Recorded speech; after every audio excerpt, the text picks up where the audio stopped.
Olá e bem-vindos. Hoje a gente vai fazer um mergulho no material que, olha, é fascinante. É um e-book de um autor chamado Elder Lag.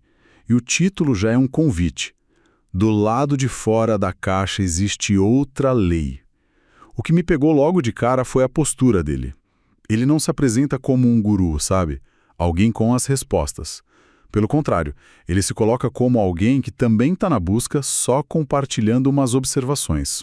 Exato. E essa abordagem eu acho abrir uma porta, porque o tema é denso, mas ele traz de um jeito muito pé no chão. Ele já avisa no começo, isso aqui não é religião, não é misticismo, a proposta é o autoconhecimento como tipo a única ferramenta para decifrar a realidade.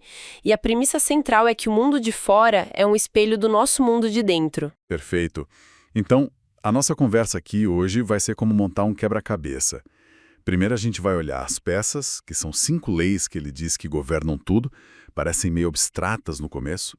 E depois vamos ver como ele encaixa tudo isso numa jornada de despertar que, segundo ele, todo mundo está trilhando. Vamos nessa? Então vamos começar pela base, né? Pelo alicerce de tudo. O autor propõe 5 leis que ele chama de imutáveis.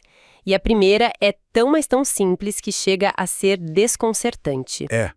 Você existe. Não como uma possibilidade, mas como um fato absoluto da consciência. Essa consciência que está nos ouvindo agora, ela existe. E existe independente do corpo ou do nome que tem. É o único ponto de partida que é inegável, né? E a partir daí, as outras meio que se desdobram de uma forma lógica. A segunda é um é tudo e tudo é um. A ideia aqui é que essa sensação de separação, eu aqui, você aí, a cadeira, é uma ilusão. É como se o universo fosse um oceano, e nós somos gotas que se percebem como separadas por um instante, mas somos a mesma água. Certo, essa ideia da unidade é poderosa. Mas é aqui que a minha mente começa a dar um nó. A terceira lei. Só existe o agora. Ele vira de ponta cabeça a nossa noção de tempo. Ele diz que não é o tempo que passa pela gente. Somos nós que nos movemos através do tempo que já existe por inteiro. Passado e futuro não são lugares, são coordenadas. Exatamente. E ele leva isso para um lugar ainda mais uau, com o conceito de superposição, que ele pega da física quântica. Que é um termo que pode dar uma assustada, né? Parece coisa de cientista. Pode parecer, mas a analogia é bem mais simples. Pensa num baralho de cartas. Todas as suas versões possíveis. A rica, a pobre, a saudável, a que mora em outro país. Todas essas cartas já existem no baralho, ao mesmo tempo. O seu sentimento predominante agora é o que puxa uma dessas cartas para sua experiência. Todas as realidades coexistem. Uau! Isso é muita coisa para processar. E conecta direto com a quarta lei, que talvez seja a mais conhecida. E a mais polêmica de todas, né? Tudo que você emana, você recebe de volta. Sim, e a metáfora que ele usa é muito específica. A realidade é um espelho eletromagnético. A palavra-chave é neutro. O universo não julga, não decide se você merece o bem ou o mal. Ele só reflete a sua frequência vibracional. E essa frequência vem principalmente dos nossos sentimentos. Não é o que você fala que quer, é o que você sente que é, na maior parte do dia. Ok. A ideia do espelho é forte, mas deixa eu ser o advogado do diabo aqui. Isso não pode soar um pouco como a culpa é da vítima. Se acontece algo terrível com alguém, essa pessoa estava vibrando aquilo, parece cruel. Esse é o ponto. É um ponto absolutamente crítico e onde muita gente distorce essa ideia. O autor argumentaria que não é sobre culpa, é sobre um mecanismo. Não é que a pessoa pediu conscientemente por aquilo, mas talvez uma frequência de medo crônico ou de raiva ou de ansiedade sintonizou com uma realidade onde aquilo podia acontecer. A chave para ele não é se culpar pelo passado, é tomar consciência da sua transmissão agora para poder mudar a sintonia. É sobre poder, não culpa. Tudo muda o tempo todo, menos as leis. Ou seja, tirando essas 4 regras do jogo, Todo o resto, sua personalidade, suas crenças, seu corpo, tudo está em fluxo. O que é incrivelmente libertador, né? Significa que a pessoa que você foi há 1 minuto não precisa ditar quem você é agora. A mudança é a regra, não a exceção. Com esse manual de regras em mãos, o autor nos leva para a jornada do despertar, que ele divide em fases. E não é um botão de liga e desliga, é um processo. E tudo começa com o que ele chama de despertar emocional. Essa é a fase que ele descreve como o piloto automático. A pessoa está totalmente fundida com as emoções dela. Ela não sente raiva, ela é a raiva. Ela não sente tristeza, ela é a tristeza. O ego está no controle e o mundo lá fora é a causa de todo o sofrimento. A pessoa se sente uma vítima das circunstâncias. E a gente vê isso o tempo todo. A pessoa que reclama do trânsito, do chefe, da política, a fonte do problema está sempre fora. Exatamente. O mundo é visto por filtros muito densos de dor de histórias passadas. O ponto de virada, o primeiro raio de luz, é quando a pessoa, talvez por exaustão mesmo, se pergunta pela primeira vez: espera aí, será que eu sou só isso? Essa ansiedade, essa raiva, sou eu de verdade? Esse questionamento já é o começo da próxima fase. Que é o reconhecimento do eu interior. É quando a busca se volta para dentro. A pessoa começa a perceber que existe um observador silencioso por trás do barulho da mente. E é aqui que ele refina aquela ideia da quarta lei. Ele diz que não atraímos o que queremos, mas acessamos realidades. E a analogia da televisão que ele usa aqui é perfeita. Imagina que o universo está transmitindo todos os canais possíveis ao mesmo tempo, agora. O canal da sua vida próspera, o canal da sua vida saudável, o do amor feliz. Todos já estão no ar. Ok, essa analogia é ótima, mas me gera uma dúvida na hora. Se o canal da vida perfeita já está passando, por que é tão ridiculamente difícil sintonizar? Por que a gente fica preso no canal dos problemas, na reprise do mesmo drama? Essa é a pergunta de $1 milhão. E a resposta dele seria: porque nosso controle remoto, que é o nosso sistema de crenças e emoções, está viciado nos canais antigos. O ego construiu a identidade toda em cima daquele drama, daquela história de sofrimento. Mudar de canal significa deixar essa identidade para trás, e isso para o ego é apavorante. É como morrer. Então, para sintonizar a rádio nova, primeiro você tem que parar de ouvir a antiga que está no volume máximo. E essa rádio antiga é o ego. Imagino que essa seja a parte mais difícil, né? A fase 3, a dissolução do ego. A mais desafiadora, sem dúvida. E ele faz uma distinção crucial. Não se trata da morte do indivíduo.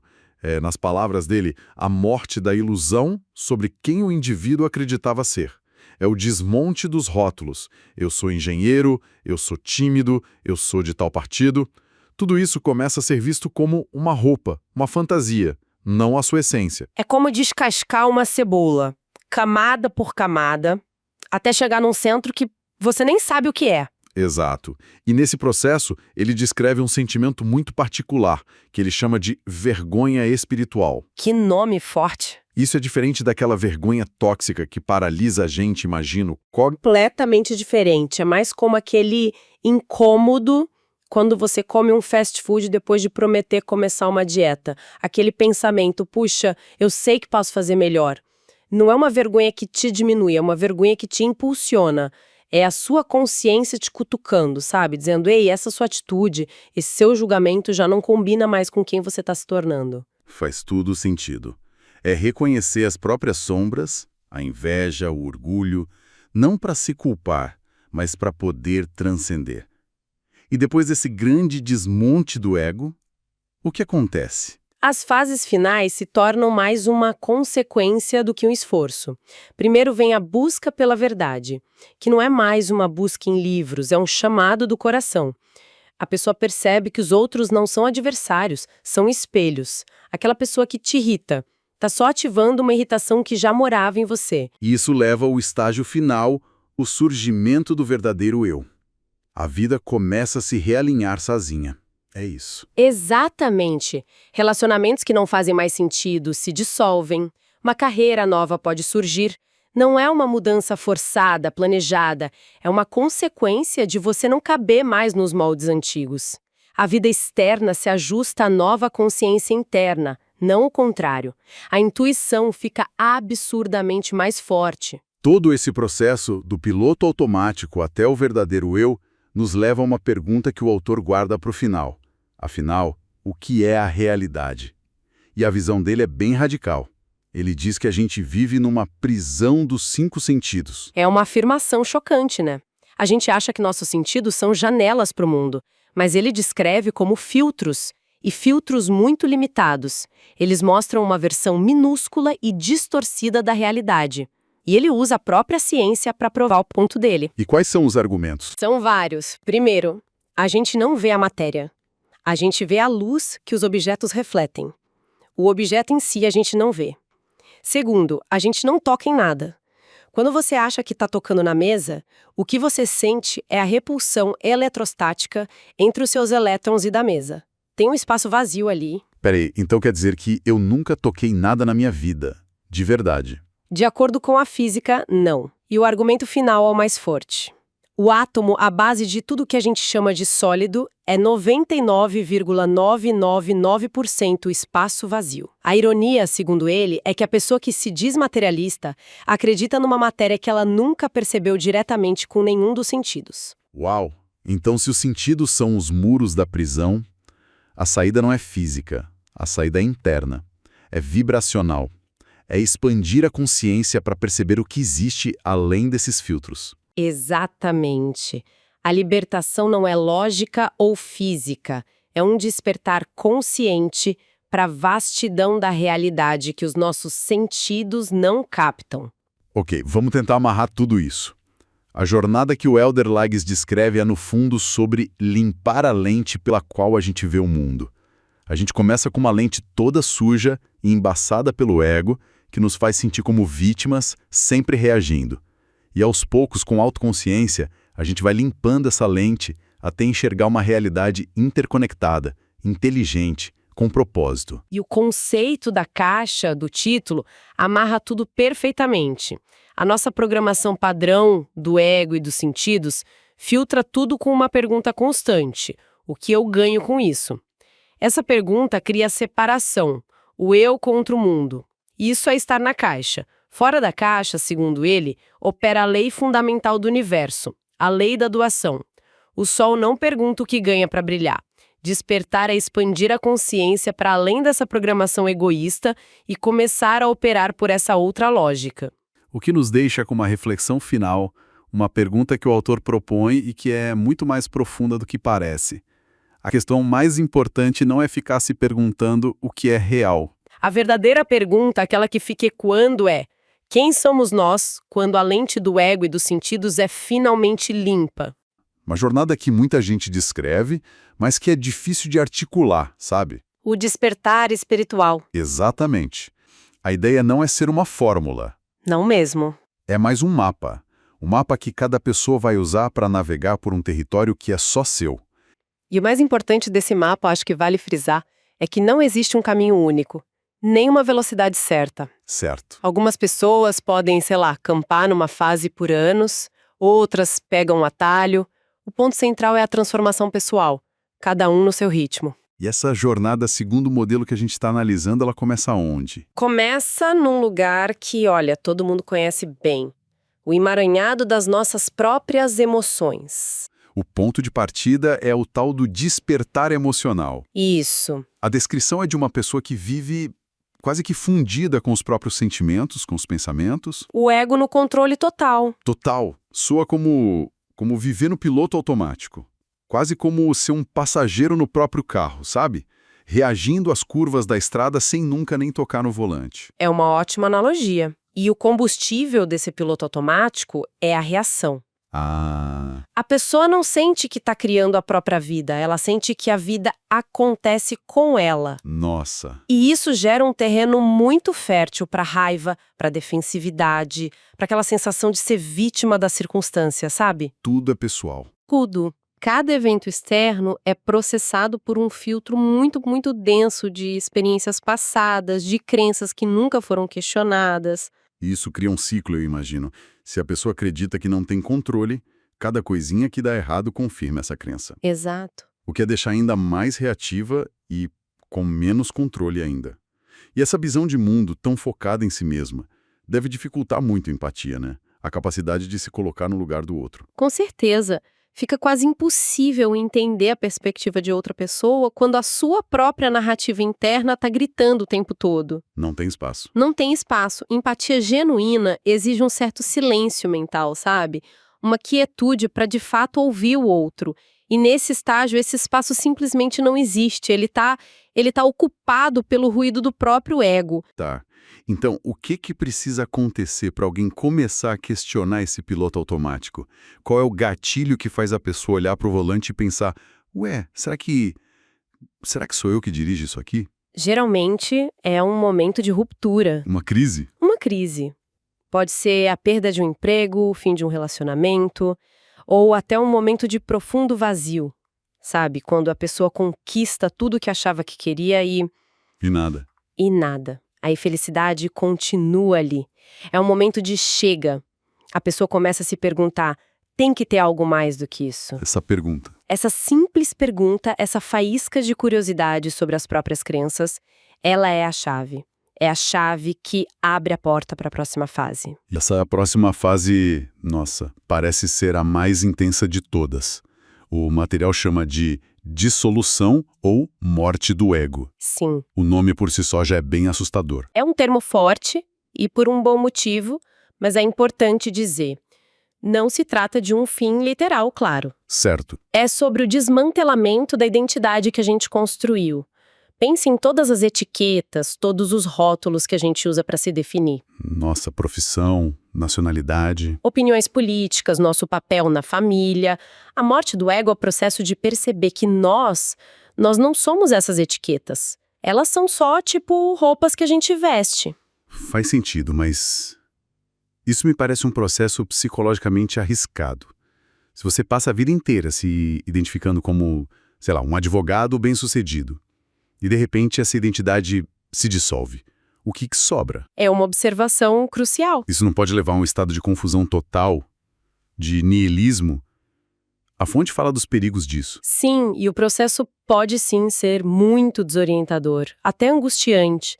É como se o chão sumisse debaixo dos seus pés. Exato. A estrutura que dava sentido à sua vida, ela desmorona. Mas o ponto não é ficar no vazio, entende? O ponto é abrir espaço para algo mais verdadeiro emergir. Ah, entendi. Pense em formatar um computador que estava cheio de vírus, de programa lento. O processo de formatação deixa o sistema limpo, vazio, mas pronto para receber um software novo, muito mais eficiente. A identidade antiga é o software antigo. Gostei dessa analogia do software.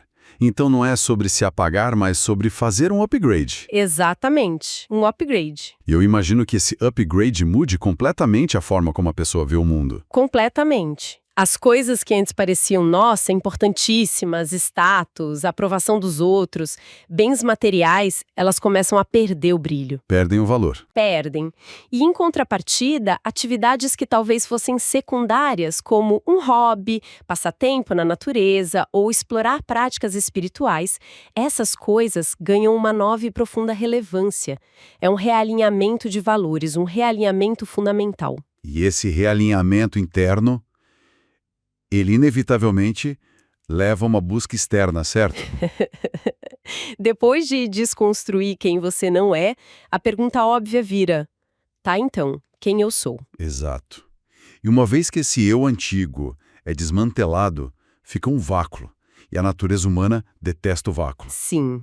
É aí que começa o que o material chama de a busca pela existência. É uma fase de fome. Fome. Fome de verdade, de sentido, de conexão. As grandes questões existenciais que talvez estivessem lá, adormecidas, agora vêm à tona com uma urgência.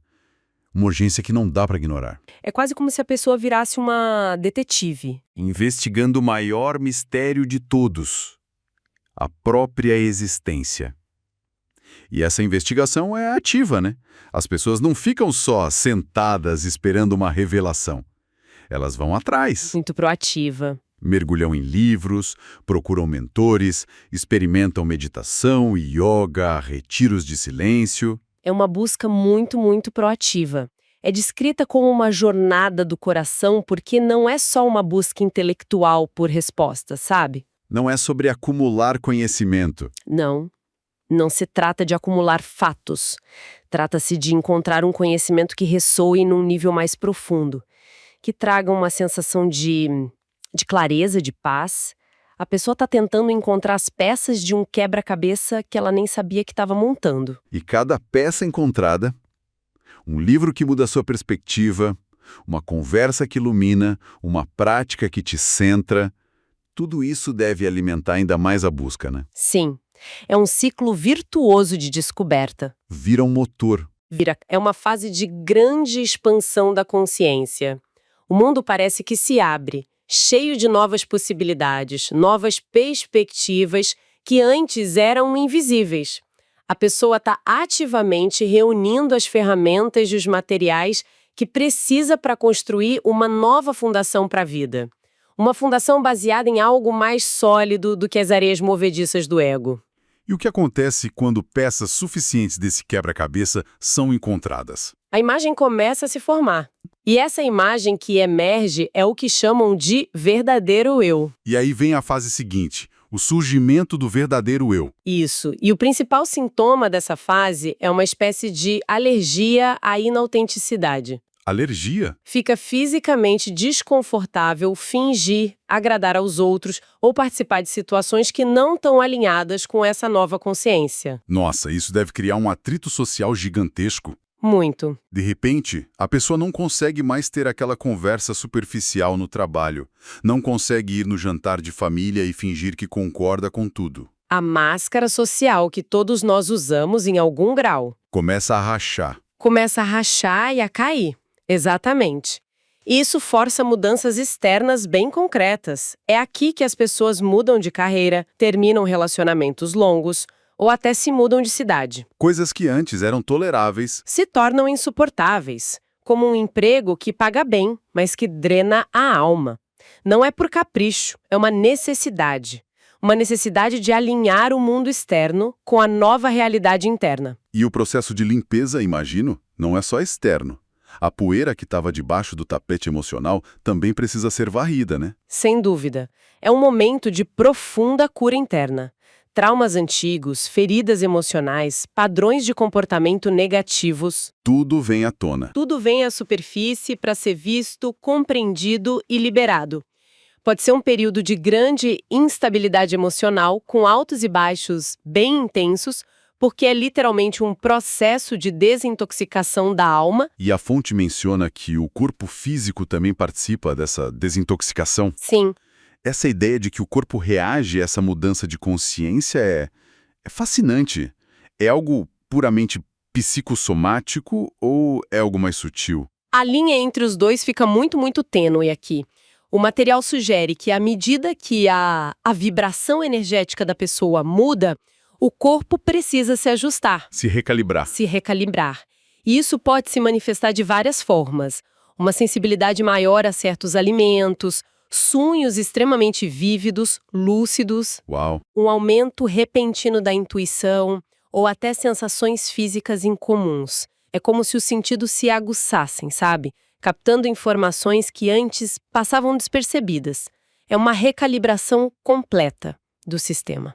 Tá, então, depois de toda essa turbulência, a demolição do ego, a busca frenética, a grande purificação interna e externa, para onde que essa jornada leva? Qual é o destino final desse mapa? O destino é o que a fonte chama de vida alinhada. Mas é muito importante entender o que alinhamento significa nesse contexto, tá? Certo. Não é um estado de perfeição estática ou de felicidade o tempo todo. Ainda bem que você disse isso, porque vida alinhada soa meio comercial de margarina, sabe? Céu azul, família sorrindo, sem problemas. Não parece muito realista. E não é mesmo. O alinhamento aqui é definido como uma coerência profunda entre mente, corpo e alma.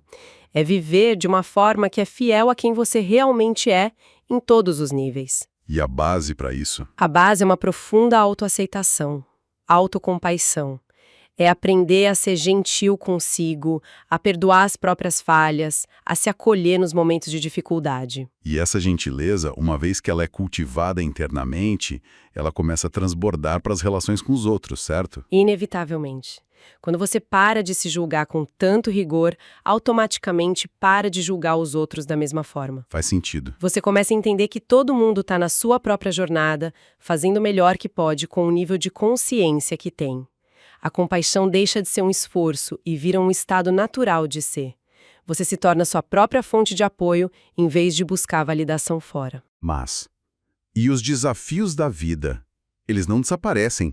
Como é que uma pessoa alinhada lida com uma demissão, uma doença, um conflito? Essa é a prova de fogo.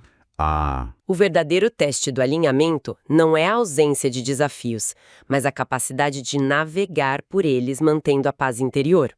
É a diferença entre ser um barco à deriva, jogado de um lado para o outro pela tempestade, e ser o capitão do barco, que ajusta as velas e mantém o curso, mesmo com as ondas altas. A serenidade não vem da ausência de tempestade. Vem da confiança na própria capacidade de navegar. E por fim, essa jornada toda culmina na descoberta de um propósito. Sim, mas não necessariamente um propósito grandioso de salvar o mundo, sabe? Certo. O propósito pode ser muito mais sutil e pessoal. É sobre responder à pergunta: quais são os meus dons únicos e como eu posso colocá-los a serviço de algo maior que eu? E isso pode ser qualquer coisa. Qualquer coisa. Para alguns pode significar criar uma ONG, para outros pode ser criar arte, cuidar de um jardim, ser um bom ouvinte para os amigos, ou simplesmente irradiar uma energia de calma e positividade no dia a dia. É a expressão autêntica do seu ser no mundo. Então, recapitulando o nosso mergulho. A gente tem um mapa que começa no piloto automático do despertar emocional, nos leva através do terremoto da dissolução do ego e impulsiona uma busca intensa por sentido, permite o florescimento de um eu mais autêntico e finalmente nos aponta na direção de uma vida alinhada, com mais paz interior e propósito. Exatamente. E talvez a mensagem mais libertadora de todo esse modelo seja a de que cada jornada é única, não tem um cronograma para seguir, não tem uma nota para alcançar no final. Não é uma competição. Não é. É um processo orgânico que se desenrola de maneira perfeita para cada indivíduo. A única recomendação é ter paciência consigo mesmo, manter o coração e a mente abertos e confiar no processo. Fico pensando numa última coisa. A fonte menciona que, ao longo dessa jornada, a pessoa começa a se ver como parte de um todo, entendendo que suas ações têm um efeito dominó na consciência coletiva. Sim, é um ponto importante. Isso levanta uma reflexão interessante, né? Se a transformação de uma única pessoa, esse alinhamento interno, pode de fato reverberar para fora, que tipo de realidade coletiva a gente começa a construir quando mais e mais pessoas embarcam nessa jornada de voltar para casa, para dentro de si mesmas? Eu sou o caminho, sou a verdade, sou o amor, eu sou a luz.